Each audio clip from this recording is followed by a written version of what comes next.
Hey guys, this is Gretchen Walsh, And I'm Alex Walsh. and welcome back to the 4th episode of Kicking It with the Walsh Sisters. It's your favorite dynamic duo, just us, back at it. Back at it. And I haven't seen you all day, Alex. I know. The last time I saw you was at 6 o'clock this morning. So how was your practice? I was a little bit mad at you that you didn't tell me that you were practicing early because normally we're dryland partners, but I got over it. So Yes, I know. There was a little bit of tension. I had to practice early because I had my final presentation in my capstone class. And so I'm officially done with my major as long as I pass all my other classes. So snaps for that. I'm excited about that. And it went really well. But practice, dryland by myself was lonely, but got in some good work, sweated out, and then got in the pool, did fly speed work. And I was working a lot on my stroke count today and trying to go fast with a low stroke count. And I did a really good job. So I was super happy. And it was fun working out with Coco as my coach. And that was a really good time.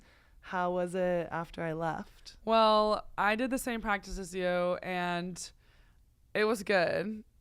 That warm-up was really horrible. The warm-up was bad. Yeah, my lane did not like the warm-up. But we had a really fun lane today. It was me, Anna, Carly, Zoe, and Spencer. So Spencer was, he was just on about how it was Wednesday, and I was like, yeah, that's just how it is. But I'm happy now that we had the afternoon off, and I guess tomorrow morning we'll be swimming since you have a big speech tomorrow night. But yeah. Yeah, no, I mean, Wednesdays are definitely my favorite day of the week because we have the afternoon off. But I love hearing that you had such a fun lane, even if Spencer was frustrated that the week is only halfway over. Yeah. It's so cool that we have the opportunity to still swim with the UVA team now that NCAA's is over, which is even crazy to say. But we haven't even talked about that yet. So let's give the people what they want. Yeah, let's talk about recap. NCs. Let's recap. Federal Way, Seattle, Washington, wherever we were. It was actually beautiful. That's where Twilight was filmed, and that's my favorite movie series, so I was happy to be out there. Yeah, good juju. But yeah, this was both of our, we both knew this was going to be our last NCAAs ever. Last year, you were 4th year, but you kind of knew that you might be doing a 5th year, whatever. Tell us about your meet and maybe some of the highs, the lows, favorite moments. Dive in. Yeah. Wow. Okay, let's go. So, yeah, Federal Way. We chartered a plane out there. That was the first time, you know this, but for those who don't know this, that was the first time that our swim team has ever been able to charter a plane to a meet before. And it's pretty common for some of the other teams here at UVA. So the fact that we were able to do that made the travel day so much smoother. Yeah. And we were obviously so grateful to be able to have this opportunity. But yeah, I think now that we've had it and we're going to have to go back to not having it, it's going to be, we definitely feel spoiled now. We're going to be slumming it in economy. But yeah, I think overall, and we can get into this a little bit more as we keep talking about it, but I think that this meet was more than just about going and racing for UVA. I think it was about going and racing for all the years that we've been at UVA, not just this season. And I know we both had our own goals. I know mine were somewhat ambitious for having gotten surgery just in September, but to be able to walk away still as a national champion in the 100 breaststroke, which was something that I really wanted to accomplish, felt really confident about being able to put together a race that I felt like was a race that I had practiced to execute over and over in training throughout these months. I felt really good about that. And I think, it was somewhat of a rocky start just with the 800 free relay. And the 2 IM, I just didn't really know what to feel like in that race. Which, is a whole nother story. But I definitely feel like we got so much stronger as the meet went on. And then to be able to win that last relay and then jump in the pool all together, like, it was so fun. And I was even looking at pictures like just yesterday because I still haven't posted on Instagram, so I really need to do that. But honestly, the people what I they know want. I've been dreading it because I'm like, gosh, I have to say goodbye now. But yeah, it was so much fun, and like more than anything, it just made me so grateful to have like experienced what it's like to be a part of a championship winning team year after year after year. Like I just feel like I've learned. I mean, I've said this before, but I couldn't have asked for a better like college experience, and I feel like that week just summed it up, you know? Yeah. I'm sure you feel the same. No, I do. I feel like it's cool to hear you say that we were there not only for that team. You know, we were there for 2021, 2022, 2023, 2024, and then 2025. It's such a 2020 when it got canceled and we were upset. Yeah, them as well. Yeah. I mean, it's been such a crazy dynasty that we've built here at UVA, and to just be even a chapter of that has been such a special thing. And definitely agree that like the meet started off rocky. I think there was a lot of expectations that we had for each other, like individually, maybe for the relays, whatever. I know I did the 800 free relay with you at ACC's. Painful, terrible, but so rewarding and like so worth it.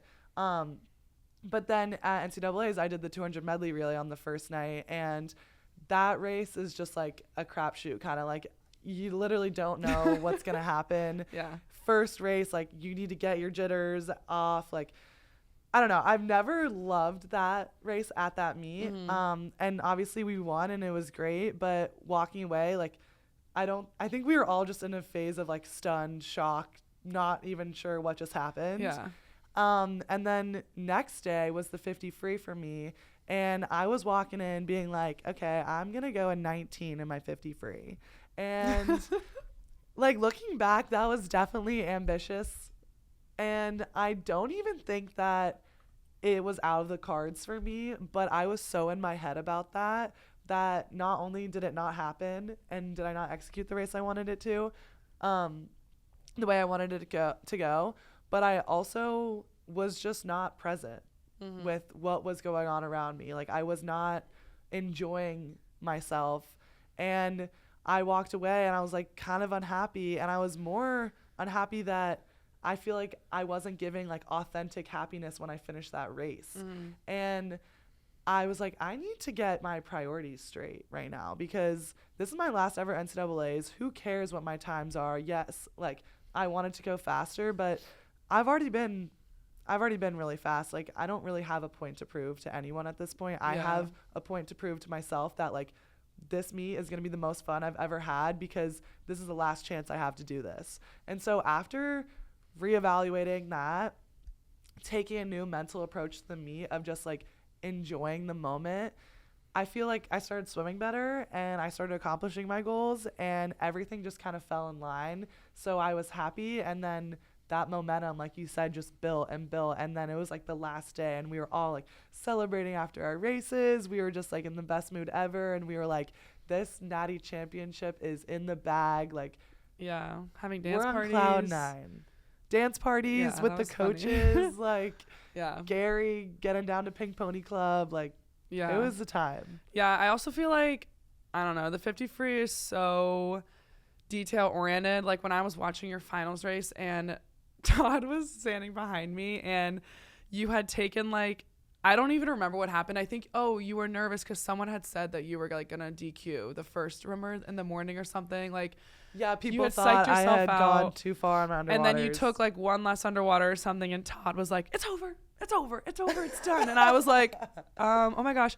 He was like, she's gonna go slow now. And I was like, okay, you still went like what, 20.4? Yeah, like what?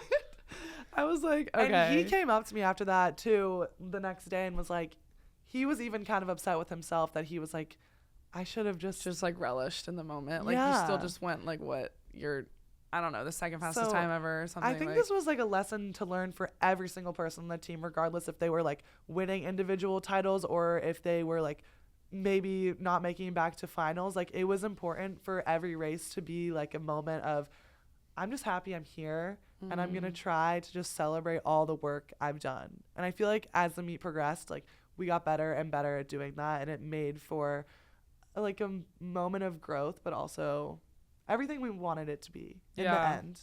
Yeah, I definitely think NCAAs in particular, and honestly, like also trials and like going from trials to the Olympics, like it can be hard for everything to like fall in place. Like I feel like it's kind of, people expect that when you go to these big meets, like you're always going to throw it out at best time. It's always going to be amazing. And it's like, that doesn't happen all the time. Like probably 50% chance that happens or something. And it's like, how can you, like you said, you were upset with yourself for having like happiness, like non-authentic happiness or whatever. And it's like, yeah, I don't know. I just feel like it's hard to balance between like accomplishing something great, coming short of your goals, still being happy, but being upset. Like it's so happy and sad at the same time. Shout out Casey Musgraves, that it's like, do you know what I'm saying? It can be tough, but I think I for definitely all felt of us, that at the Olympics. Like I was like, I know I could have been better, but like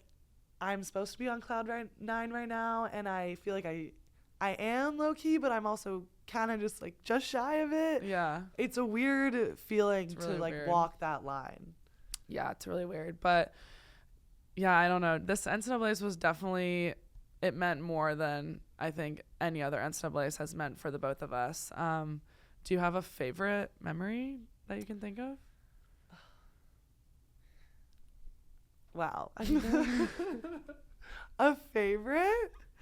There were so many memories. Too many. Honestly, I loved the dance party we did have before. Yeah. Oh, maybe the fire drill? That was hilarious. Oh my gosh, I forgot about that. But I was like, okay, this meet needs to end. Like fire drill in the middle of the very last session on the last night. Maybe I was like, as much as you. No, I mean, it was just kind of like comedic relief. Yeah. But we came back and we had a dance party, and like it was those little moments of like laughing so hard on deck, or I don't know, just like being behind the blocks with like the rest of a relay, and just like being there for one another, and like knowing that we were going to help each other achieve whatever goals the other one had. I guess I loved that camaraderie that we all had throughout the meet. A couple of my favorite moments were seeing our little cousin in the stands. She was so cute. Yeah. And she was doing Go Who's. Like, that was so cute. Sweet Maddie. And then I'm literally just, like, rapid fire. Doing the, like, whatever dance move we did when we came out for the last relay. And we really made Anna put herself out there and out of her comfort zone. Shoot, what else? There was another one I had. I don't remember it. Oh, yeah. On the podium of the 200 fly, and Tess and I had gone second and third. And I look over and I see like all the girls, and they're all doing like the heart with their fingers. And I was like, oh, that's so cute. Like I was like, oh, that got me so emotional. And then also after the meet was over, after we jumped in the pool and everything, and we all came back, and I don't remember if you had walked in before me, but I walked in by myself, and then everyone was clapping and stuff. Like, not to sound like that like drove up my ego, but I think that I was just so overwhelmed by like support that I was like, whoa, and I immediately started crying. I don't remember did you walk in? Oh, I know what you're talking about. Like to the dinner. Yeah, no, that was amazing. And I was one of the first people back, so you didn't get the standing ovation? No, I did. Oh, you did, yeah. and then I also got to watch everyone else get it too, which was really cool. Yeah, it was cute. Definitely, like, the parents are such an underrated, like, part of we should be thanking them literally every single time that we have a post-race interview, and like, because especially for our team, like, they just are consistently like the loudest parents, always putting themselves out there. I mean, Seattle for most of them is like across the country, and yet they all show up. Like, they all are so ready to get down for finals. It's somewhat terrifying, but like they're just it's the best. No, I totally agree. It's gonna be hard to say. It has been hard to say goodbye to all of those things, and just knowing that was kind of a big last for us. Yeah, farewell. But I think like professional swimming is gonna be really exciting for us both. I know the week we got back to swimming, after we took a week off, celebrated a bunch after NCAA's, but then kind of got right back into things. And it was definitely hard for me knowing that I wasn't technically on the team anymore. Yeah. And I was like, what am I doing? Like, what is motivating me at this point? But I think as the weeks have gone on, I've realized that, like, I love swimming. I don't need to convince myself of that anymore. And that, like, even though I might not be competing for UVA anymore, like, the opportunity we have to, like, train with the team every day and then still know that they support us, we support them, is, like, that's always going to be there. Yeah, I think it's definitely going to be a big, not like a transition, because I still feel like we'll represent, like, UVA, not on our caps, but, like, UVA and what UVA stands for. Definitely. And, like, UVA training, obviously. And everyone knows where we've come from. Yeah, everyone knows where we've come from. But there is something to be said for the fact that, like, now it definitely is, like, when you go up there, like, you're also now representing yourself. Like, there's a little bit less of that team aspect to, like, fall back on. Like, obviously they're still going to be, like, cheering for us all the way. But, yeah, I think it's going to be interesting. And the summer will definitely be, like, I think a learning experience for both of us. Even just next week at Fort Lauderdale, like, you know, first meet as a pro swimmer. But I'm excited, and I'm so grateful, obviously, that Todd has welcomed us back to Charlottesville with open arms. And he's like, you know, once in, never out. Like, that's what we always say. So totally. Yeah. And I'm excited to move into our house. We're stuck here now. Yes. It's permanent. We're staying in Charlottesville. We're staying in Charlottesville. We just bought a house together. So now us two and Obi can live together happily ever after. And some more roommates too. Yes. And potentially a dog, ? I think I want a corgi. I think I want a long-haired corgi. They'll have to get along. Maybe Chow Chow. I don't know. I don't know what I want. I'm so conflicted. But yeah, I mean, the future is going to be very bright for both of us. It's going to look really different, but I think not having school anymore is going to, like, give us a lot more freedom with it's going to be awesome. Kind of just where we want our lives to go and how we choose to devote our time, especially our free time. Yeah. I'm looking forward to, like, having a hobby, you know? What do you think you're going to do? I definitely need to learn how to cook, and I've said this on another interview. Yes. That's, like, going to be the biggest hobby. I'm gonna start chefing things up. Okay. And then outside of that, I honestly I want to watch more TV, and I know that like might not be the most productive way to spend my time, but I feel like so many people are like, have you seen this show? I'm like, no. Have you seen that? No. I need to start binging things, and I need to educate myself in the realm of a series. Staying culturally literate. Yes. Yeah. What about you? I think for me, well, we already talked about this a little bit, but with the new house and my love of interior design, I want to curate that space. And I texted you about this, but you never responded, that we should throw a housewarming party. Yeah. So I'm glad we're on the same page about that.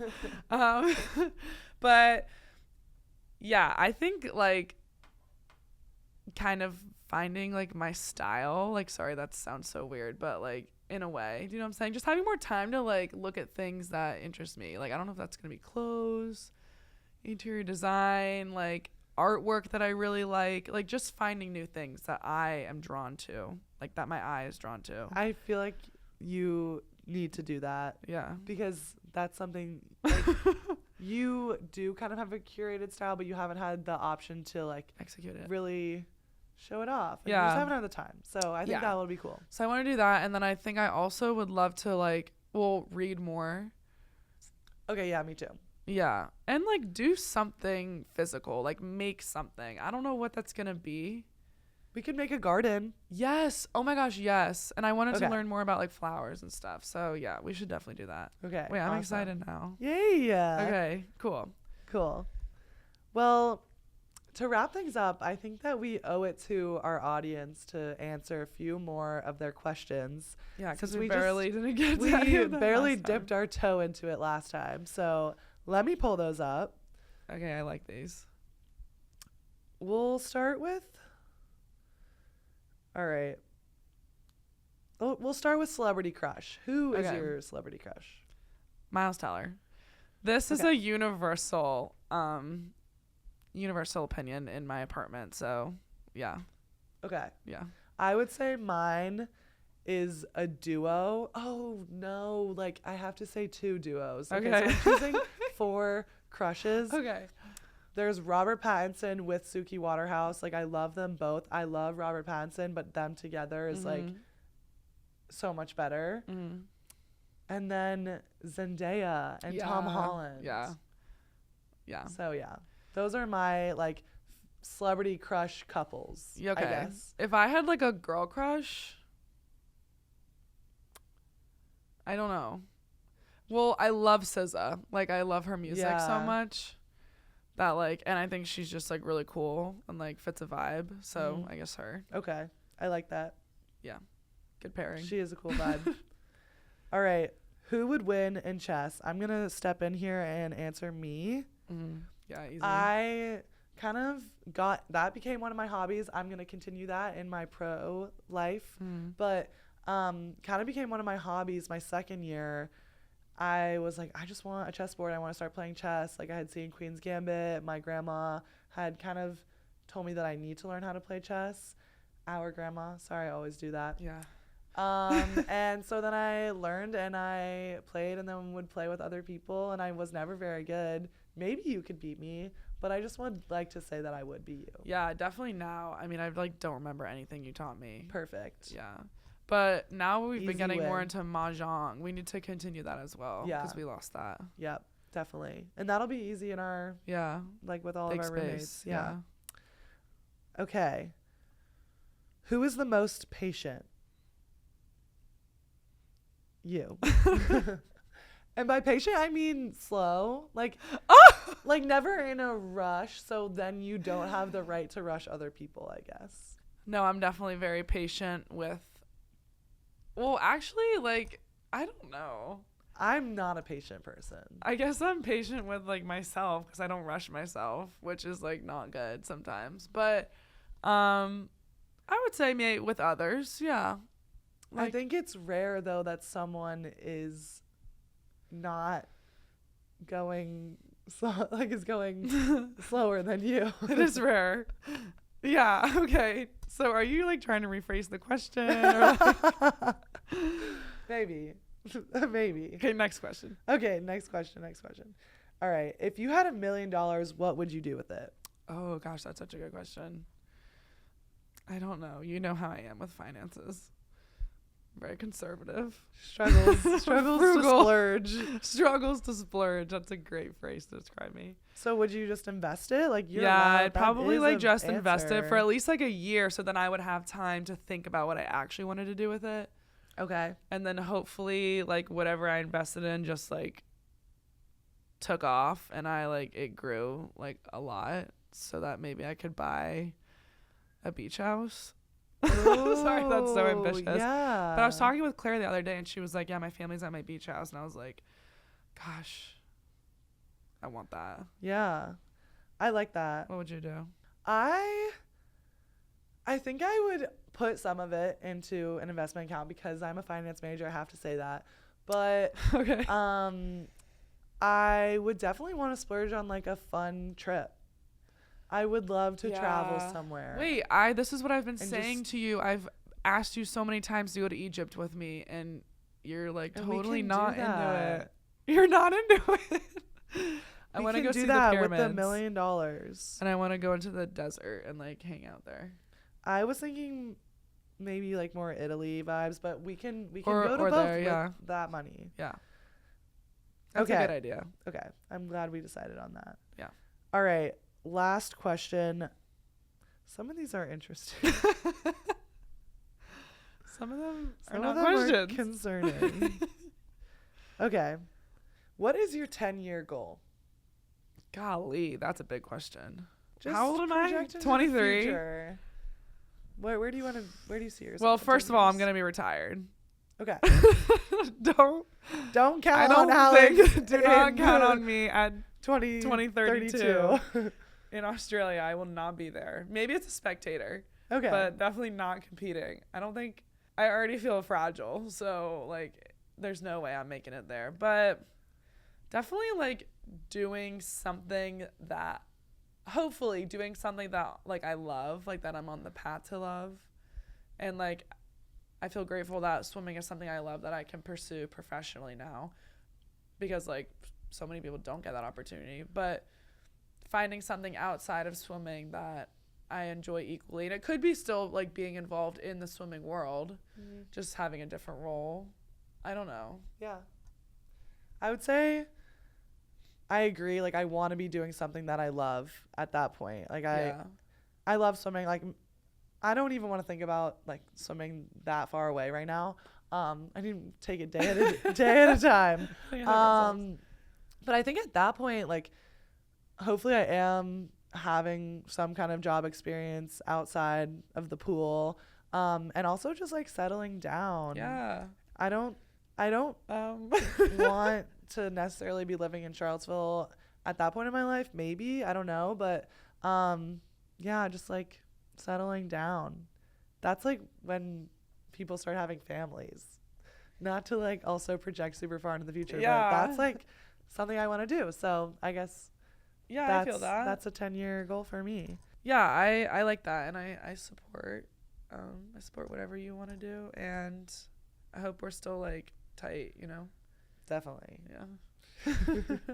No fights. Well, they're inevitable. Yeah. Okay, well, I think that's all that we have for this episode. This was a fun one. I really enjoyed this. Me too. I feel like we haven't like really sat down and talked about NCAA, so this was great for both of us. But we really hope you enjoyed this episode. Hopefully you laughed a little bit, learned a little bit. And shout out to Calf Futures for making this episode happen. Bye. Bye, guys.